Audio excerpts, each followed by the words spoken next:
Welcome, everyone. Episode 9 of the Dolphins Make Me Cry podcast. And Dolphin fans, we're still crying. I predicted last week 27-10 was close. 24-3. A drumming out in Seattle. First game without Tua Tagovailoa, who suffered that concussion against Buffalo. And really, where do we go from here? But kind of recapping a little bit of that game, kind of what I expected. Not really too surprised. You know, you kind of waited for McDaniel to adjust the offense to Skylar Thompson and the, I guess, whatever skill set we want to say that he has. And he was a deer in the headlights, good kid, works hard, been here 3 years. And if you were in any other situation right now, he would be off the team.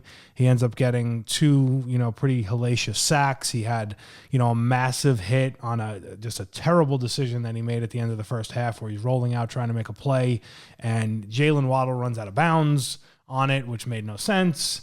And really, the thing for me that makes a lot of this worse is the fact that not only did they lose the game with your backup, who's really a third-string quarterback, which you kind of expected would be the reason, they would have lost this game with Tua. And it goes to a couple of things. This team right now, and until you prove me otherwise, I'm going to continue to say this. You're soft and not physical, and you're not smart and you take too many penalties. I think they're in the bottom 5 in the league in total penalties. They have 5 penalties on special teams for illegal formation where they're going too fast, when the new kickoff rule basically says, hey, don't move until the guy touches the ball. It's really not that complicated. Don't move until the guy touches the ball. I could teach my 4-year-old how to do that. But we lead in pre-snap penalties.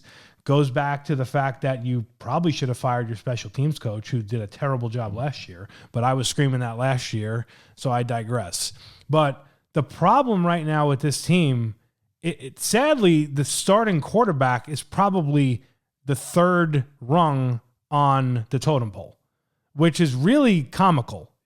If you would have told me they would have went into this game and they would have played very well fundamentally overall as a team, offense, defense, special teams, and the defense played fairly well, gave up 17 points in the first quarter, but rebounded, got you 2 turnovers, gave you the ball within the 10-yard lines twice.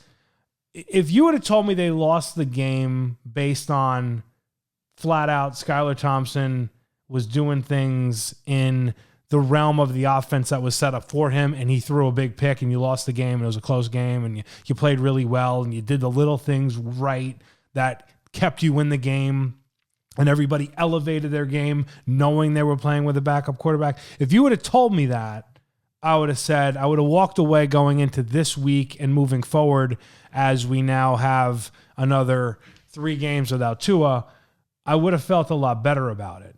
But the problem is the team before being down their starting quarterback is fundamentally flawed. And there's so many layers to it. And it's a lot of things that I've talked about going back to training camp in July.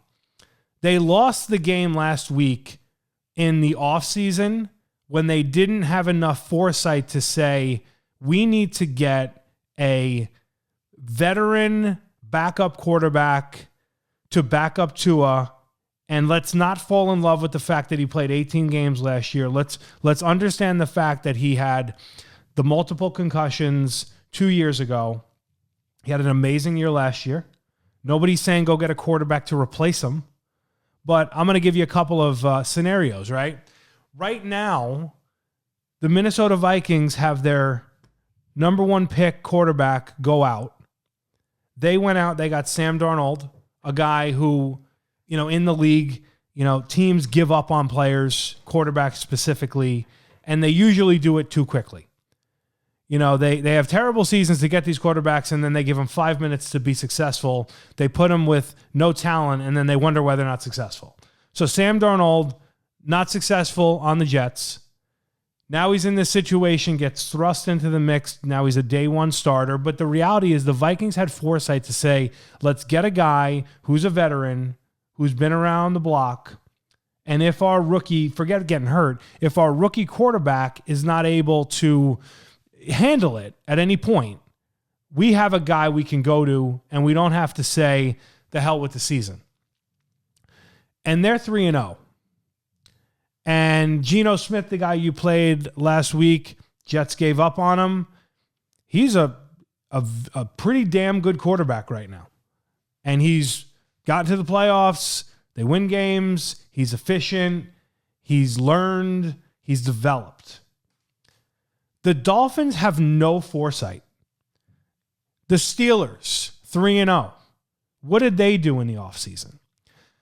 They went out and got Justin Fields, who the Bears completely gave up on too quickly, to go get Caleb Williams, who's now getting beat up, and I'm sure he'll be in the same position in 3 years. He'll probably be a Dolphin quarterback in 3 years because that's how this cycle goes. So the Steelers say, hey, we'll get Justin Fields for practically nothing because he's still on the rookie contract. If he balls out, awesome, we got our guy, we pay him. They go and they get Russell Wilson, who costs them nothing because the Denver Broncos are paying him. And now what happens? Because the Steelers run a tight ship with good ownership and a good head coach who's been there and been consistent, what happens? They're 3-0. Justin Fields is the starter. And what does Mike Tomlin say? He gives you non-committal. He doesn't care if he hurts Russell Wilson's feelings. Yeah, Justin Fields is a starter. He's playing well. And until he's not playing well, we'll figure it out from there. That's what he gives the media. That's the difference between a winning organization, a guy who's never not been at 500 or above, and a losing organization where we got to sit here where you made a horrendous decision or lack thereof in the offseason to not get that type of guy. And why did they not get that type of guy? Number one, love Tua. Not Tua's fault to a degree. But what did they do? We don't want to offend Tua. If they would have went out in the offseason, I'm going to use Justin Fields as the example. If they would have got Justin Fields, what would have happened? Fans all over the place, Dolphin fans, man, like maybe Fields is better. You know, should we have Fields over Tua? Is it Tua over Fields? Should we pay Tua? Should we pick up the 50-year option? There would have been all this chatter. And that would have hurt Tua's feelings, right? And God forbid we make somebody uncomfortable. Because in business, I run a business. I'm uncomfortable every single day. And I excel at my business because I'm uncomfortable every single day. But what we've done on this team, we've said we want everybody to be paid and we want everybody to be comfortable. And guess what? That's why you're getting piss poor results right now. And that's why you're in the situation you're in.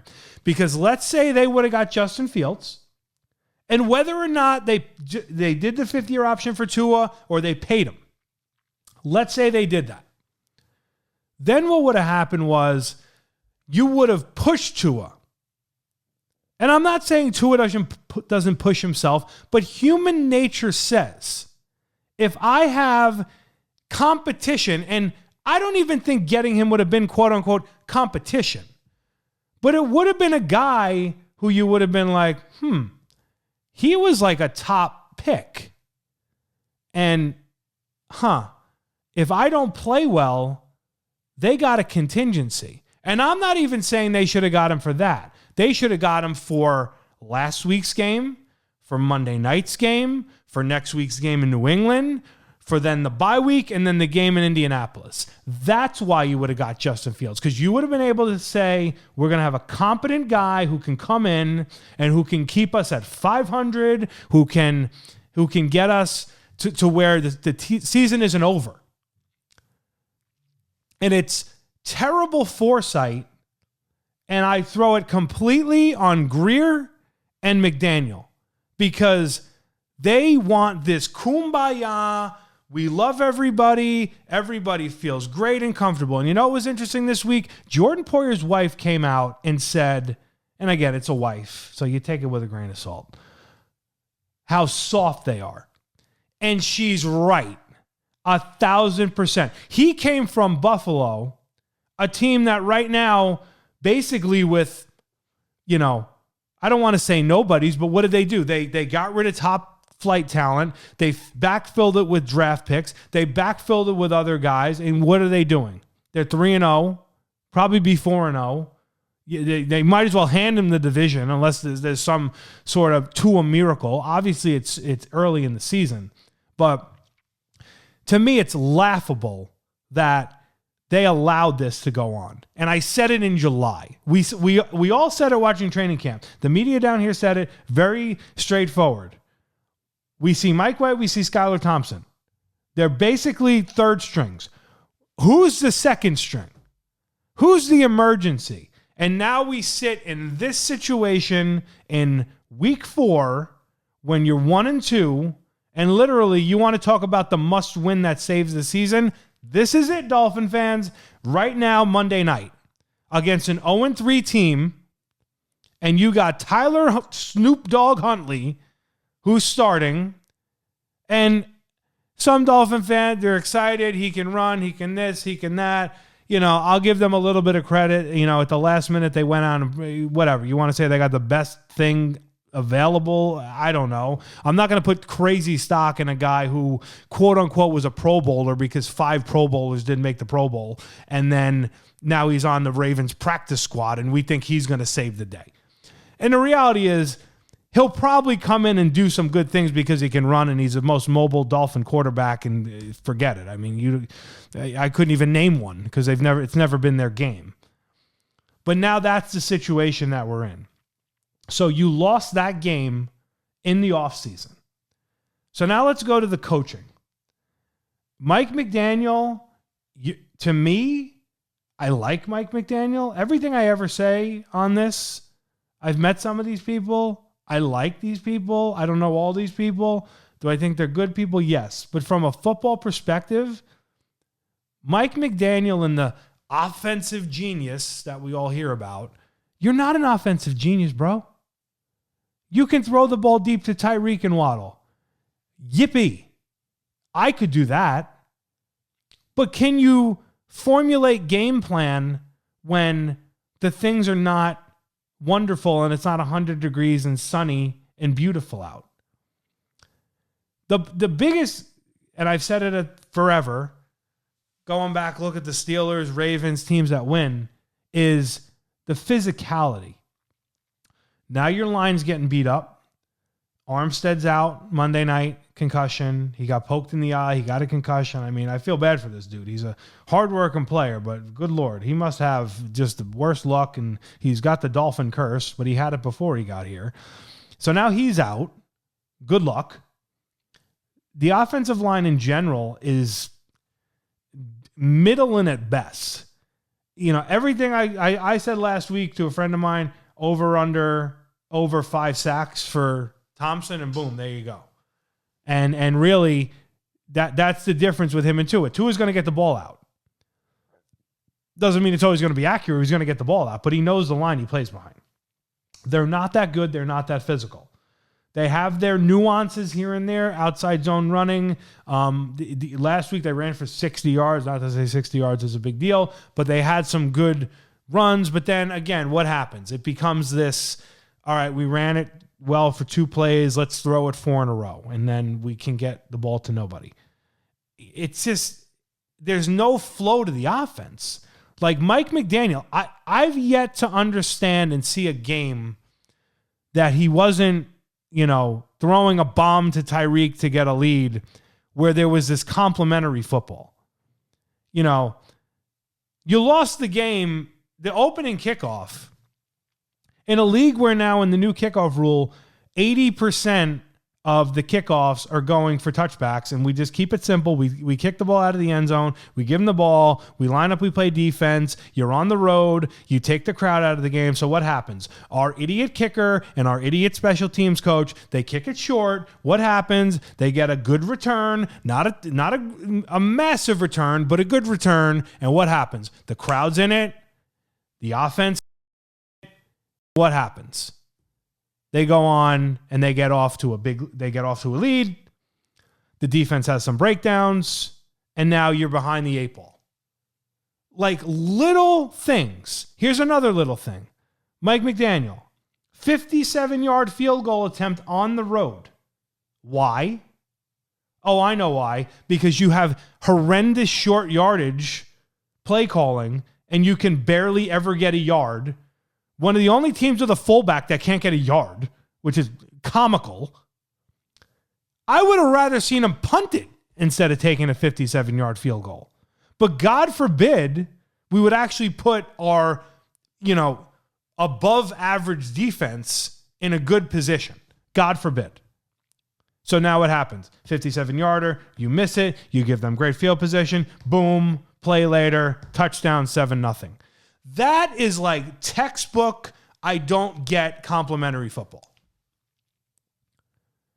And if you're thinking about a second string quarterback, we'll call him the third string, he might as well be on the practice squad, and he probably will be, Skylar Thompson.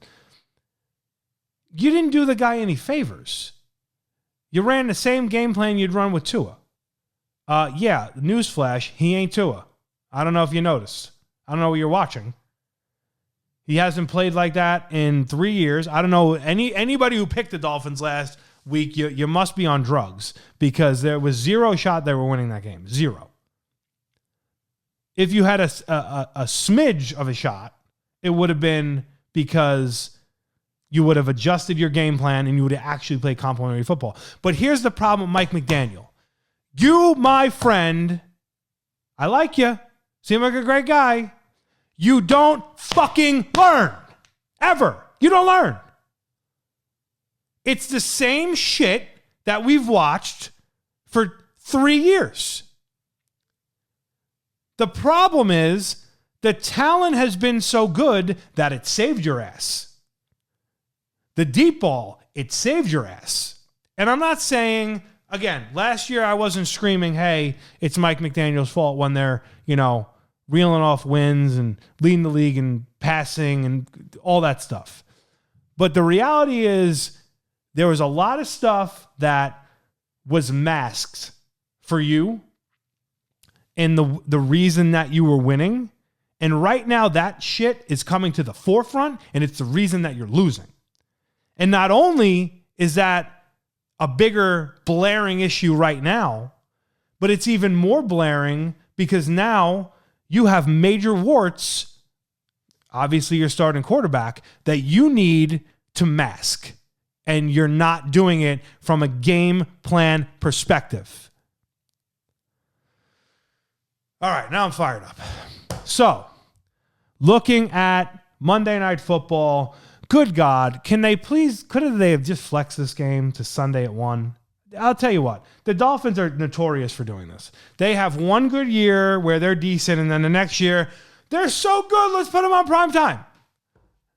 They never step up to the plate in primetime, ever. They haven't done it in 25 years. You know the primetime games they win? The ones that don't matter. When they upset New England in 2018, where it didn't matter. Where they're out of it already. They've done this for 20 years. 2004, when they have 3 wins, and they upset the Patriots. Didn't matter. Tell me all the big games that they've won in primetime. So, that being said, let's try to be a little bit positive here. So you got the Titans coming in, 0-3. You're 1-2. And we all remember last year, the beginning of the end of last year's season. I still don't understand how they lost that game last year on Monday Night Football with a 14-point lead against Will Levis, who looks horrendous right now. You basically, I don't even know how you blew that game. But it was the beginning of the end. Because if you won that game, you probably won the division, and we would have been having a hell of a lot of different conversations. But you lost it. So now you're desperate. And even going into having this podcast, I don't even know. This might be one of the hardest games ever to pick.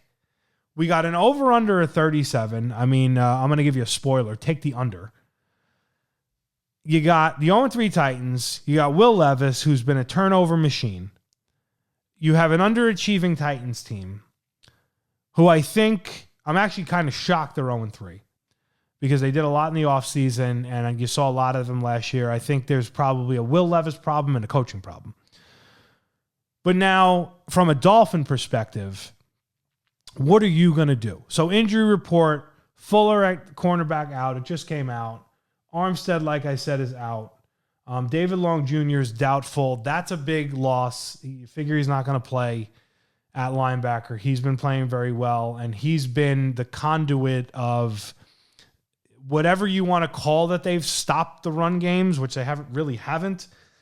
Any of the stops have really been a big part of him, Calais Campbell, and Zach Sealer. Thompson, whatever, questionable. So then you're going to get Tim Boyle as your backup. We got Malik Washington. Again, let's keep drafting guys that are always hurt. He's questionable. Storm Duck looks like he's going to play in the secondary. Ingold, he looks like he'll play. He's nicked up. Saron Neal, good special teams player. He'll probably play a little bit more corner.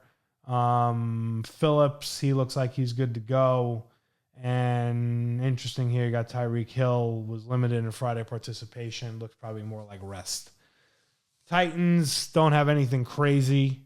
L'Jarius Sneed, he'd be probably your biggest one, questionable. But if you look at the Titans have a good D-line. They beat you up a little bit last year with it. They're desperate like you.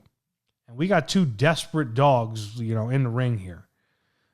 They did announce that Tyler Huntley will start. And again, Mike McDaniel, why did we need to you needed to tell anybody that? How come all these other teams, they don't announce anything, but you just need to go out and announce it? Element of surprise. Now, I do think Huntley is someone who can do some things with his legs, but the X factor will be Huntley won't lose the game. McDaniel will lose the game.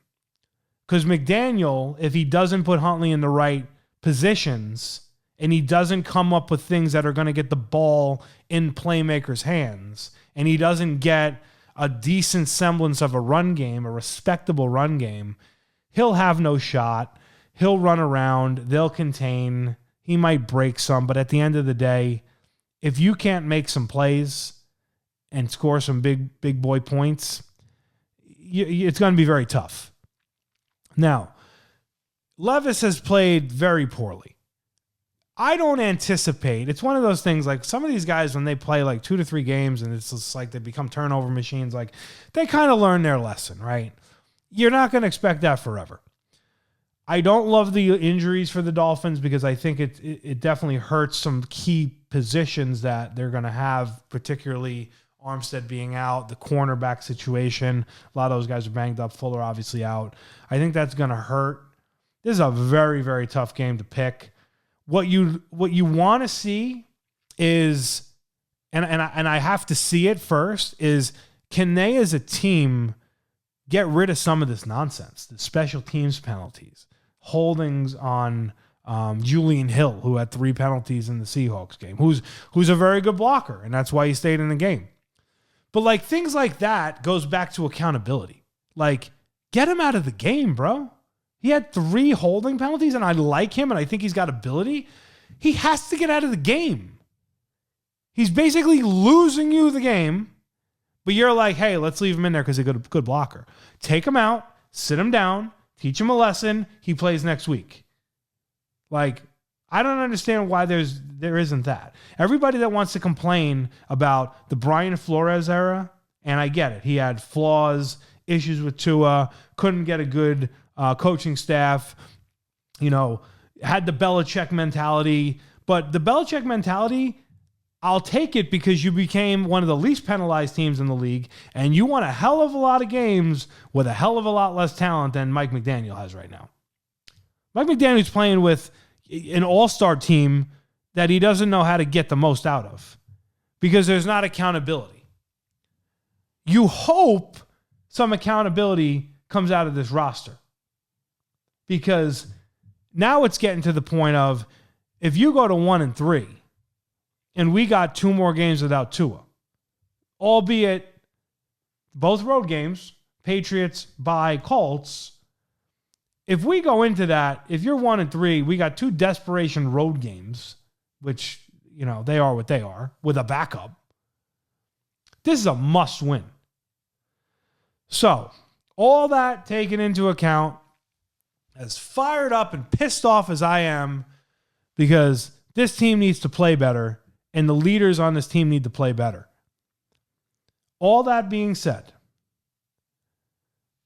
Steve Gio's Week 4 Miami Dolphin pick in the league where they play Monday Night Football for pay. Dolphins-Titans, Hard Rock Stadium, one of 2 Monday night games, over under 37. Take the under. Dolphins favored 2.5. Weird, but sure. It's because you're at home. So, very, very hard game to predict. Even going into doing this podcast, I didn't know where I was going to go with this, but I am going to say this. I'm going to say Dolphins win a 17-7 game because Snoop Huntley will do enough and he'll be able to run enough and make a couple of plays to give them probably 1 touchdown, a field goal, and then I'm going to anticipate a defensive touchdown from the defense. Monday Night Football at home. Let's hope the crowd is not as beaten down as me because we need to bring it for this game. But you're definitely not getting that over because you're going to have 2, pretty bad offenses right now and 2 desperate teams. But I think we'll eke it out. And I also think we're going to walk out of the game with somewhat of a sigh of relief, but we're not going to have enough questions answered. There's not going to be enough things fixed in this game. So, Dolphins-Titans Monday Night Football. Again, Dolphins win 17-7. We will see you next week on the Dolphins Make Me Cry podcast, and hopefully I'll be a little bit more positive. Let's go, Fins.